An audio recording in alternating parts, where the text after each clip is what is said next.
भी देख लेगा।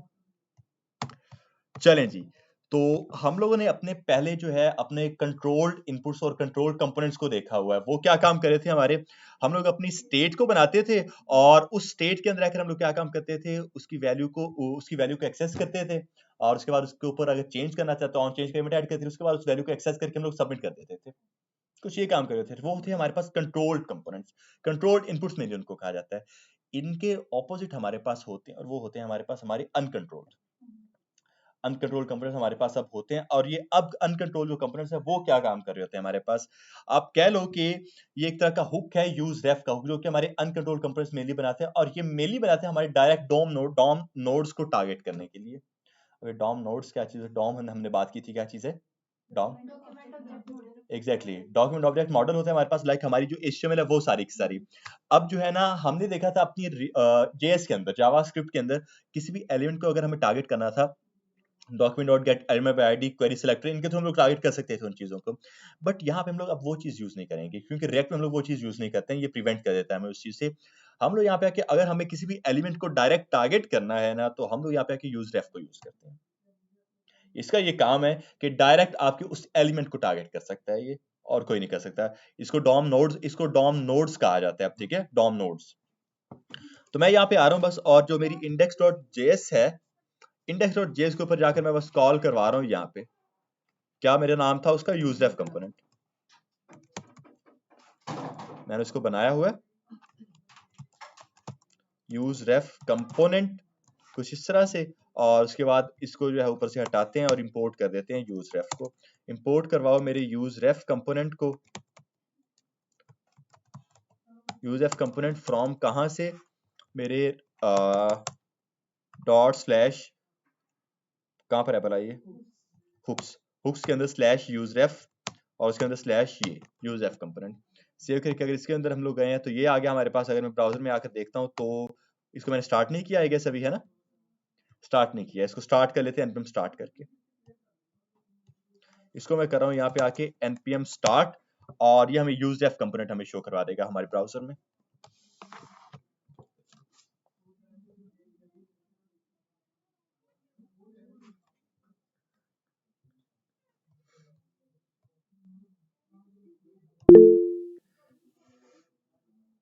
ठीक है, तो ये है हमारे पास हमारा वही यूजरेफ कंपोनेंट।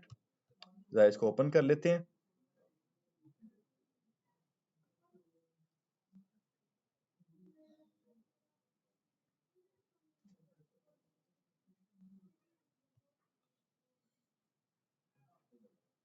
ये टाइम क्यों ले रहा है इतना, कोई एरर तो नहीं है यहाँ पे? अच्छा जी, मेरा सर्वर ही स्टार्ट हो रहा है। हाँ जी, मेरा सर्वर स्टार्ट हो गया। यूजरेफ कंपोनेंट मेरे पास आ रहा है। अच्छा, एक और चीज आप लोग देखो, मैंने जब इसके अंदर बूटस्ट्रैप इंस्टॉल किया तो इसका स्टाइल थोड़ा सा अप्लाई हुआ है इसके ऊपर। बूटस्ट्रैप मैंने इसके अंदर इंस्टॉल किया तो इस वजह से क्या हो रहा है, मेरा थोड़ा सा स्टाइल इसके ऊपर अप्लाई हो रहा है। अगर हमें और कुछ स्टार्ट करना है तो हम लोग वही इस बूटस्ट्रैप की ही क्लासेस को यूज किया करेंगे इसके अंदर, ठीक है। अब से हमें थोड़ी बहुत बूटस्ट्रैप का आइडिया हो गया है, तो हम लोग क्या काम करेंगे, बूटस्ट्रैप की क्लासेस को यूज किया करेंगे ज्यादा से ज्यादा, ठीक है। तो अब आ जाओ जरा आप लोग यहाँ पर, और अब मैं क्या काम करूंगा, पहले तो मैं इसको क्लास दूंगा, क्लास नेम कहते हैं, और d माइनस फ्लेक्स कर रहा हूं मैं इस चीज को, बिकॉज मैं इसको एक फ्लेक्स बॉक्स के अंदर लेकर आना चाह रहा हूं। उसके बाद कॉलम में अगर मुझे लेकर आना है, मैं इसको क्लास दूंगा बूटस्ट्रैप की फ्लेक्स माइनस कॉलम, ठीक है। फ्लेक्स कॉलम की क्लास होती है। अब मैं इसके अंदर जो भी चीज ऐड करूंगा वो इस कॉलम में ही आ जाएगी मेरे पास, जैसे हमने रिफ्लेक्ट डायरेक्शन कॉलम देखी है, ठीक है। अब यहाँ पे आ जाओ, और यहाँ पे आके अब मैं क्या काम करूँ, अपना एक फॉर्म बना रहा हूँ यहाँ, ठीक है। एक बना दिया मैंने फॉर्म यहाँ पे आके, और उसके बाद इस फॉर्म के अंदर मैं क्या काम करने वाला हूँ, अपना एक सबमिट करने वाला, एक तरह की इनपुट को, जैसे हमने देखा था कंट्रोल्ड इनपुट्स के अंदर 4-5 हमने अपने इनपुट्स ऐड किए थे, और उसके बाद जो है हमने उन सबके ऊपर वैल्यू का एट्रीब्यूट ऐड किया, और हमने उसके ऊपर जो है दूसरा एट्रीब्यूट ऐड किया था ऑन चेंज का इवेंट, ठीक है। ये हमने एट्रीब्यूट ऐड किए, बट यहाँ पे हम लोग वो काम नहीं कर रहे। अब देखो यूज स्टेट जो है ना, मुझे बताएगा कोई कि यूज स्टेट काम क्या कर रहा था हमारा, उसकी बेसिक डेफिनेशन क्या थी? मैंने उसके दो एक चीज बताई थी जो कि बहुत इंपॉर्टेंट, मैंने बताई थी, एक कीवर्ड था कि वो काम कर रहा होता है मेरे लिए हमारा यूज स्टेट, सॉरी, री रेंडरिंग, एग्जैक्टली। जो हमारा यूज स्टेट है ना, वो क्या काम कर रहा होता है, री रेंडरिंग पॉसिबल बना रहा होता है हमारी एप्लीकेशन के अंदर। लाइक आप एक बार कोई चीज रेंडर, कोई अपना कंपोनेंट रेंडर करते हो, उसके बाद आप दोबारा उसको रेंडर कर सकते हो, ठीक है।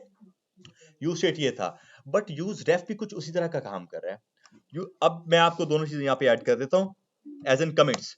जो पहले यूज स्टेट थी हमारे पास, यूज स्टेट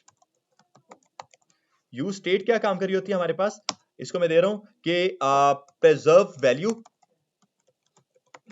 प्रेजर्व्स अ वैल्यू, वो एक वैल्यू भी अपने अंदर स्टोर करता था, ऐसे ही है, एक उसका काम ये था। उसके बाद अगला उसका काम क्या था कि वो उसको री रेंडरिंग भी पॉसिबल बनाता था। अगला उसका काम यह था कि वो री रेंडरिंग उसकी जो है वो पॉसिबल बनाता था, री रेंडरिंग पॉसिबल, ठीक है। ये उसके दो काम थे, किसके, हमारे यूज स्टेट के। ओके, अब हमारे पास एक और चीज आ जाती है और वो यहाँ पे आ जाती है हमारे पास यूज रेफ। यूज रेफ मैं आपको बता दूं कि यूज रेफ क्या काम कर रहा है। यूज रेफ पे ऊपर अब हम लोग आ रहे हैं, और ये क्या काम कर रहा होता है मेरे लिए, हमारा यूज रेफ काम करता है हमारा एक वैल्यू को प्रिजर्व करेगा, जस्ट लाइक यूज स्टेट हमारा प्रिजर्व अ वैल्यू, ठीक है। बट उसके बाद जो है ये री रेंडरिंग नहीं कर सकता, इसके अंदर री रेंडरिंग नहीं होती है, ये इसके अंदर डिफरेंस है एज कम्पेयर टू हमारे यूज स्टेट के। यूज स्टेट के अंदर क्या होता था, री रेंडरिंग पॉसिबल थी, बट इसके अंदर हम आप लोग री रेंडरिंग नहीं करते हो, बस एक ही बार आप उसको रन कर देते हो, ठीक है। उसके बाद इसका और ये होता है कि आप इसके अंदर जो है डायरेक्ट डॉम नोड्स को टारगेट कर सकते हो, डॉम नोड्स को आप जो है टारगेट कर सकते हो।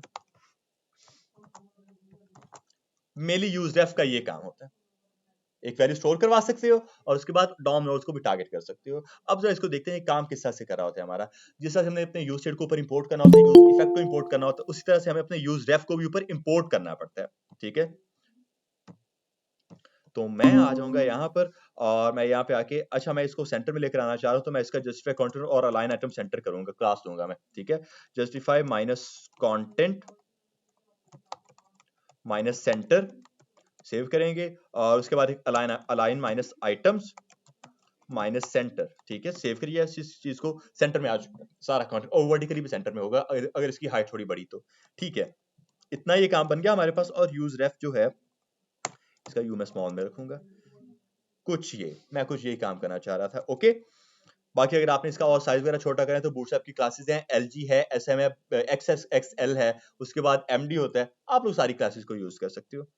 खैर फॉर्म के ऊपर आ रहा हूं मैं यहाँ पे, और इस फॉर्म के ऊपर अब मैं क्या काम करूंगा, अब इसके ऊपर आकर मैं बनाऊंगा अपनी कुछ क्लासेस, डिफ करके डॉट करते हैं फॉर्म माइनस कंट्रोल, बूटस्ट्रैप की क्लास होती है फॉर्म कंट्रोल, जो कि आपका इनपुट होता है, इसके अंदर ही उसको टारगेट करते हैं। मैं अपना एक इनपुट यहाँ पे आके अब ऐड कर रहा हूँ, इनपुट कॉलन टेक्स्ट ही हो जाएगा वो मेरा यहाँ पे, ठीक है। इनपुट कॉलन टेक्स्ट, जिसकी मुझे और कोई भी चीज ऐड नहीं करनी है, मुझे बस यही चीजें ऐड करनी थी, और एक लेबल भी इसका ऐड कर देते हैं, लेबल का टैग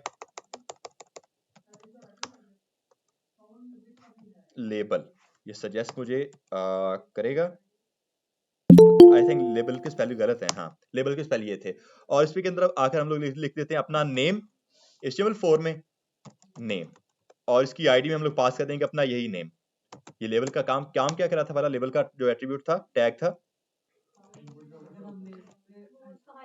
हाईलाइट कर देता मेनली। तो अगर सेव करके मैं ब्राउजर के अंदर आऊं तो चेक करो इसको स्टाइलिंग मिली है कुछ, ठीक है।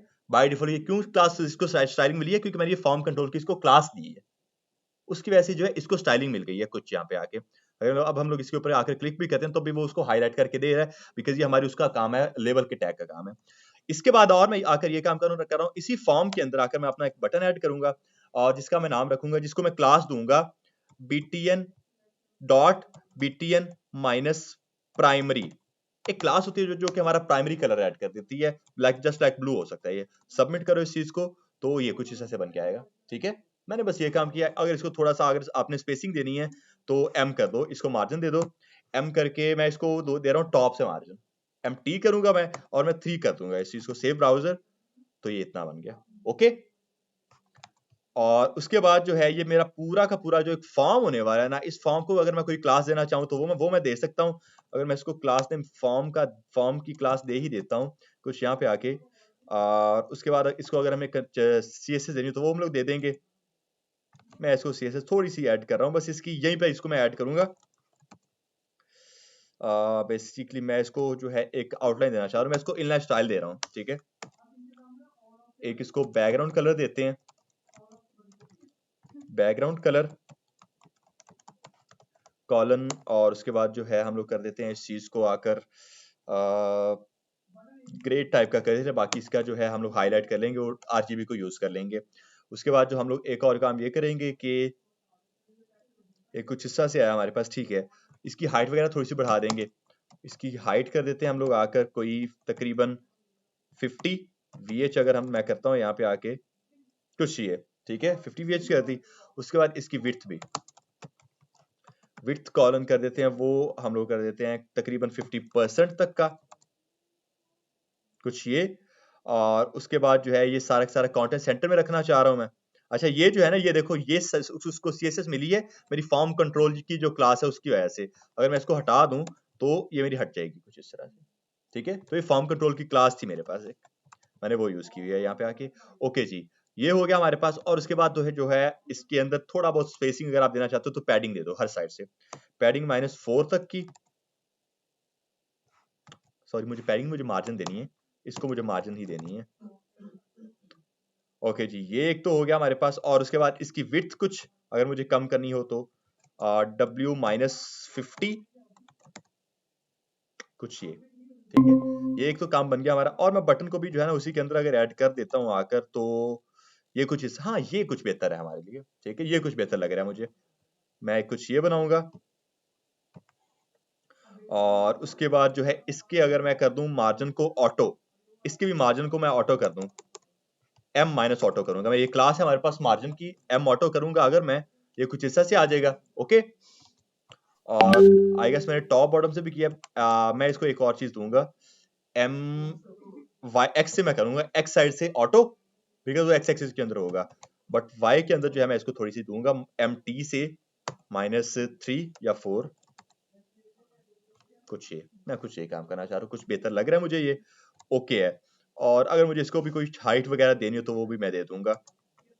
हाइट इसकी एज की ही क्लास होती है हमारे पास, और वो मैं इसको दे रहा हूं कोई अपनी 50 तक। अगर मेरे लिए इतनी बहुत है, मैं इसको इससे ज्यादा स्टाइल नहीं करूंगा। हाँ, ये बस इसका जो ग्रे कलर है ना, वो मैं चेंज करने वाला हूँ यहाँ पे आके। तो मैं आऊंगा RGB के अंदर, RGB कलर पिकर, या जाके मैं कोई कलर पिक करके वहां पर पेस्ट कर दूंगा बस, ठीक है। ओके जी, थोड़ा सा ग्रेज टाइप पकड़ते हैं, या ये पकड़ ले। हेक्स वैल्यू में कर रहा हूँ इसकी, Ctrl+C। क्या बात कर रहे हो अहमद, क्या बात कर रहे हो? ये कुछ बेहतर है मेरे लिए, ठीक है। बस मैं इसको इतना इस्तेमाल करने वाला हूँ। उसके बाद हम लोग आगे वापस अपने उसी लॉजिक के ऊपर काम करते हैं कि उसने किस तरह से काम करना है। हमारा इनपुट को बस मैं थोड़ा सा करूंगा कि इसको थोड़ा सा मार्जिन दूंगा, class name is equals to M Y, sorry X axis है ये, MX-3,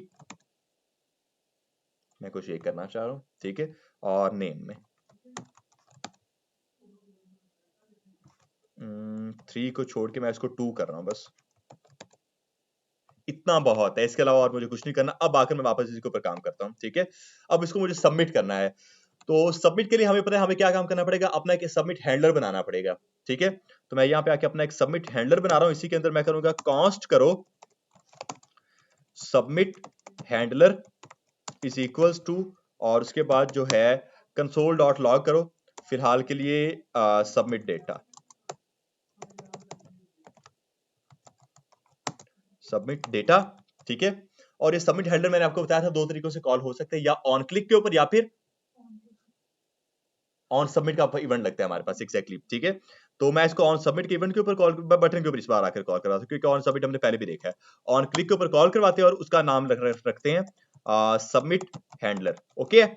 तो सीन कुछ ये है कि यहाँ पे अगर मैं जिसको जैसे सबमिट करूंगा मेरे console.log में आना चाहिए, क्या आना चाहिए, डेट, सबमिट डेटा। तो आके जरा चेक कर लेते हैं कि ये हमारा काम कर रहा है प्रॉपर के नहीं। अच्छा, ये हमारा एक मसला है रिस्पॉन्सिवनेस में, बट खैर उस पर हम लोग बाद में बात करेंगे। कंसोल के ऊपर मैं आ रहा हूँ, और यहाँ पे आके अगर मैं जैसे कोई भी क्लिक करता हूँ इसके ऊपर आकर, तो सबमिट डेटा आ रहा है, बट पेज को रिलोड कर रहा है। हाँ जी, बताएंगे आशा कि क्या कर रहा है, क्यों रिलोड कर रहा है मेरे इस पेज को। मैंने क्लिक किया, सबमिट डेटा आया था 1 सेकंड के लिए, बट फौरन से गायब भी हो गया। ये मैंने बताया था एक, है ना। री एंटर का यहाँ पे क्या लॉजिक है, इनफाइनाइट चल रहा है यहाँ पे। इनफाइनाइट चल रहा है तो वो तो फिर ये मेरा लोडर लोड करता रहता ना, अब तो लोड तो नहीं कर रहा है ये।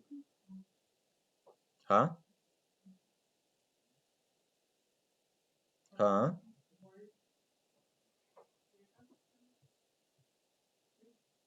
हाँ जी महविश, माइंड में नहीं है अपना साथ क्या है, प्रिवेंट करना होगा। क्या प्रिवेंट करना होता है हमें? एग्जैक्टली हम लोग इसको जो है प्रिवेंट डिफॉल्ट कर देते हैं, बिकॉज हमारा ये जो एलिमेंट होता है ना, ये बाय डिफॉल्ट काम कर होता है कुछ इस तरह से कि जैसे आप इसको सबमिट करोगे, या कोई जो भी हमारा सबमिट का बटन होता है वो कुछ इस तरह से काम करता है, जैसे आप उसको सबमिट करोगे तो वो एंड चला जाता है, सेव हो जाता है, बट उसके बाद आपके पेज को रिलोड कर देता है। ठीक है, एक सेकंड में ये कॉल ले लूं। अस्सलाम वालेकुम। वालेकुम सलाम। ओके मैं कर देता हूँ, ठीक है, ओके अल्लाह हाफिज। अच्छा जी, तो क्या है, हमें इसको जो है प्रिवेंट करना पड़ेगा कि ये बार बार जो है जो हमारे पेज को रिलोड ना करे, ये ऐसे रेंडर हो जाए। ठीक है,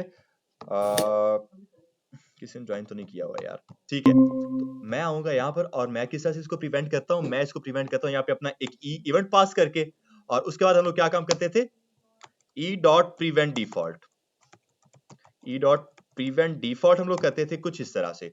तो अब ये होगा कि अब मैं आकर जैसे सबमिट करूंगा तो अब मेरा आ जाएगा सबमिट डेटा, अब वो जो है उसको खत्म नहीं कर रहा है यहाँ पे आके। ओके, यहाँ तक आके डन। ठीक है, अब हाँ, हमारा जो भी सबमिट जो भी हमारा फॉर्म होता है ना, उसका ये बाय डिफॉल्ट का जो फीचर है कि वो हमारे पेज को रिलोड कर देते हैं जैसे आप सबमिट करोगे। तो वो क्या काम कर रहा था, जैसे मैं सबमिट कर रहा था पहले भी मेरा डेटा सेव हो रहा था, बट वो उसको मेरे पेज को फौरन से रिलोड कर रहा था। इसलिए हम लोग क्या काम करते हैं, इस बाय डिफॉल्ट उनका फीचर उसको प्रिवेंट करने के लिए हम लोग क्या काम करते हैं, एक इवेंट पास करते हैं। ये आपका ई जो है ये एक तरह का इवेंट है जो कि जिसका नाम कुछ भी हो सकता है, ई डॉट प्रिवेंट डिफॉल्ट आप कर देते हो। इससे ये होता है कि वो प्रिवेंट कर देता है आपके उस फीचर को बस। ठीक है, और एक तरह का बिल्ट इन फंक्शन है, देख लो ये फंक्शन है एक तरह का। अच्छा जी, जब हमारा ये काम हो चुका है, अब हमारा अगला काम है कि हमें इस वैल्यू को एक्सेस करना है, जो हमारे इनपुट की वैल्यू है ना, हमें आकर अब उसको एक्सेस करना है किसी ना किसी तरह से आकर। ठीक है, तो अब उसको हमें किस तरह से एक्सेस करना है, हम लोग पहले अपने कंट्रोल्ड इनपुट के अंदर किस तरह से करते थे। कंट्रोल्ड इनपुट के अंदर हम लोग देखते थे, इसको अपना ऑन चेंज का इवेंट ऐड करते थे और वैल्यू को ऐड करते थे। ठीक है, बट यहाँ पे हमें उसकी जरूरत नहीं है। यहाँ पे हमें किस चीज की जरूरत है, अच्छा मैं एक और चीज ये करूंगा, ये जो मेरा प्राइमरी मैंने कलर दिया है इसको मैं सक्सेस कर दूंगा ग्रीन। सक्सेस करेंगे तो एक तरह का कुछ हिस्सा से ग्रीन हो जाएगा। ओके, अच्छा जी, अब मैं यहाँ आ रहा हूँ और मैं यहाँ पे आके अब अपना कोई भी कंटेंट ऐड करूंगा तो क्या होगा, वो सबमिट मैं जैसे ही कर दूँ वो सबमिट हो जाना चाहिए यहाँ पे मेरा। इधर आओ, अब इसका लॉजिक ऐड करते हैं। हम लोग पहले यूज कर रहे थे अपना ऑन चेंज और वैल्यू को, बट यहाँ पे अब मैं यूज करूंगा आकर मेरा यूज रेफ, कॉमा करके यूज रेफ, कुछ इस तरह से इंपोर्ट करवाया यूज रेफ, हमें पहले उसको इंपोर्ट करना पड़ता है। उसके बाद हमें क्या काम करना पड़ता है, उसके बाद आपको अपना मेनली एक कंटेनर बनाना पड़ता है जिसके अंदर आप अपनी वैल्यू प्रिजर्व करते हैं। जैसे यूज स्टेट में होता था, हम लोग यूज स्टेट के अंदर कुछ ये काम कर रहे होते थे, अगर आपको याद हो तो यूज स्टेट में हम लोग कुछ ये काम करते थे, const data set data is equals to use state, और इसको वैल्यू पास कर दो जो भी। तो ये जहां पर यहाँ पर आकर मैं जो भी वैल्यू ऐड करूंगा वो किसको अप्लाई हो जाएगी, इस डेटा को। मतलब कि मेरी वैल्यू जो वो प्रिजर्व हो गई है ना, यहाँ पे आके वैल्यू प्रिजर्व हुई है। अब जो हमारा यूज रेफ है उसमें हम लोग क्या काम कर रहे होते हैं, यूज रेफ के अंदर हम लोग वैल्यू को वापस प्रिजर्व करेंगे बट उसको री रेंडर नहीं करेंगे। ये सेट डेटा की वजह से ये री रेंडर हो रहा है। मैं इस बार आकर करूंगा कॉन्स्ट, मेरा एक तरह का वेरिएबल, वेरिएबल का नाम कुछ भी हो सकता है, मैं लिखूंगा रेफ कंटेनर फिलहाल के लिए। रेफ कंटेनर के नाम से मेरा वेरिएबल इज इक्वल्स टू, मैं करूंगा वापस मेरा वही यूज रेफ ऊपर जो मैंने ऊपर इंपोर्ट किया है, इसको हम लोग पास करते हैं नल बाय डिफॉल्ट कुछ ये। बिकॉज हमारी ये जो वैल्यू है नल, मैंने इसको क्यों पास किया, अभी मैं ऊपर यूज स्टेट को हटाऊंगा फिलहाल। नल मैंने यहाँ पे आके नल क्यों पास किया, क्योंकि अगर मैं यहाँ पे आके इसको कोई बाय डिफॉल्ट इनिशियल वैल्यू दे देता हूँ तो वो तो इनिशियल वैल्यू उसकी हो जाएगी। जैसे हमने वो अपनी वैल्यू ना अपनी स्ट्रिंग में ऐड किया था, यहाँ पे ये हारिस मैंने जब डेटा के अंदर ऐड किया तो उसकी इनिशियल वैल्यू हो चुकी है। ठीक है, बट मैं बाय डिफॉल्ट इसको कोई वैल्यू नहीं देना चाह रहा, मैं बाय डिफॉल्ट इसको नल रख रहा हूँ यहाँ पे। ठीक है, उसके बाद मैं अपने इस रेफ कंटेनर को चेंज करूंगा आगे, बट फिलहाल बाय डिफॉल्ट ये नल होगा। जब बाय डिफॉल्ट हमारा इनल होगा उसके बाद हमें क्या काम करना होता है, इस रेफ कंटेनर को जो है कॉल करवाना होता है अपने उस इनपुट के ऊपर जहां पर हमें इसको यूज करना है, जिसकी वैल्यू को एक्सेस करना है हमें। याद रखो यहाँ पे हमें वैल्यू और ऑन चेंज इवेंट दोनों की जरूरत नहीं है। किसकी जरूरत है, सिर्फ और सिर्फ इसी रेफ कंटेनर की। हमने क्या काम किया, एक रेफ कंटेनर बनाया और उसको वैल्यू पास कर दी नल के नाम से। अब हम लोग क्या काम करते हैं, अपना ये इनपुट के ऊपर चले जहां पे हमें वो चीज चाहिए इनपुट, और यहाँ पे आके आपके पास एक एट्रीब्यूट होता है रेफ के नाम से, ये रेफ। ठीक है, इसको आप पास करो अपना ऊपर वाला वेरिएबल, वेरिएबल का क्या है ऊपर वाला मेरा रेफ कंटेनर। डन, ये मैंने इतना जब काम कर लिया है तो यहाँ पे मैंने इसकी वैल्यू को एक्सेस किया हुआ किसी ना किसी तरह से। किस तरह से? मैं पहले अपनी स्टेट हटाऊंगा ऊपर से, मैंने अपना एक यूजएफ को यूज किया जिसको मैंने वैल्यू पास की है नल।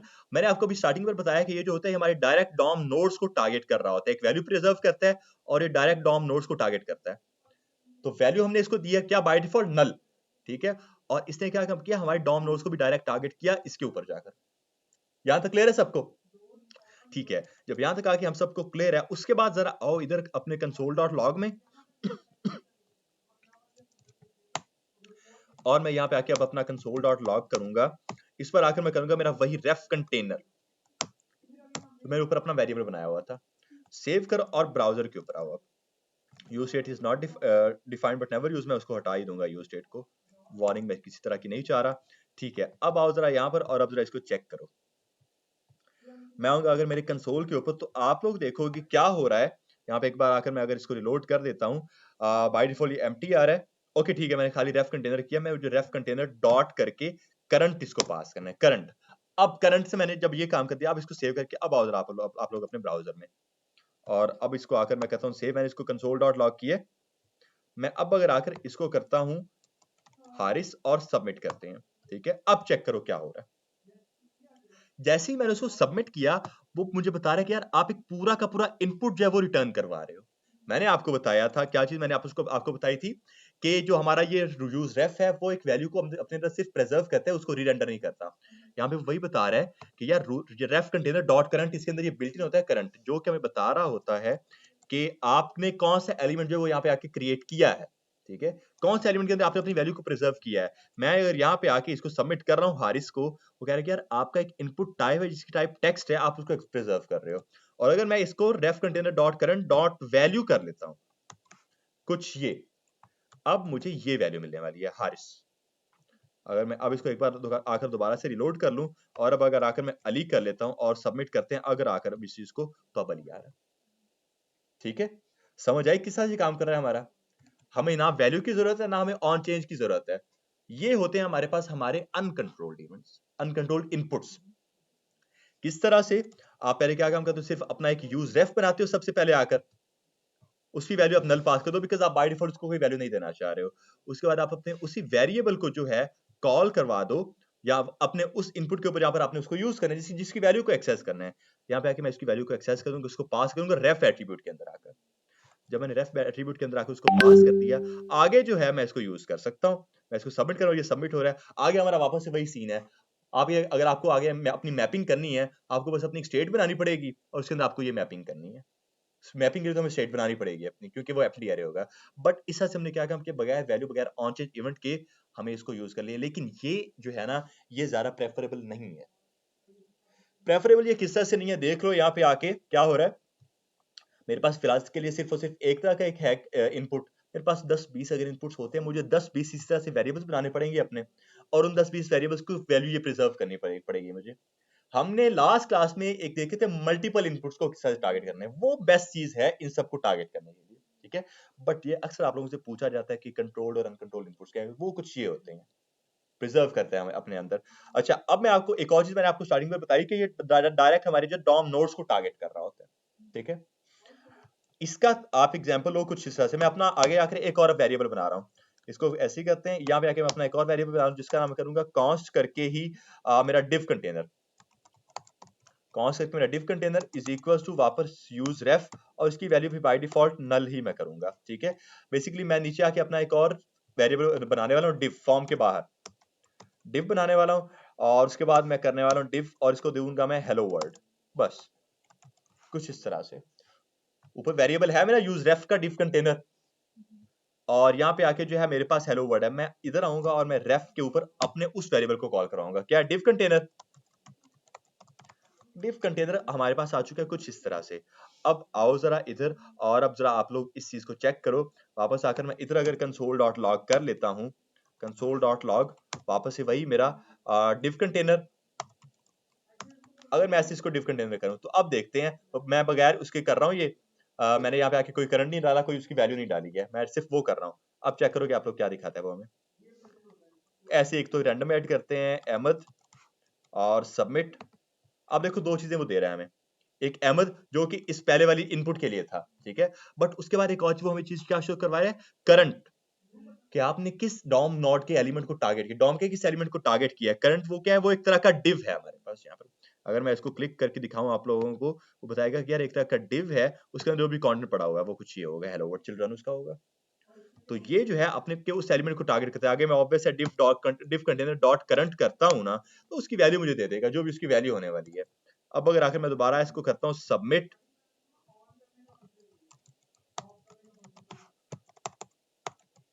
और सबमिट, अब चेक करो क्या होगा।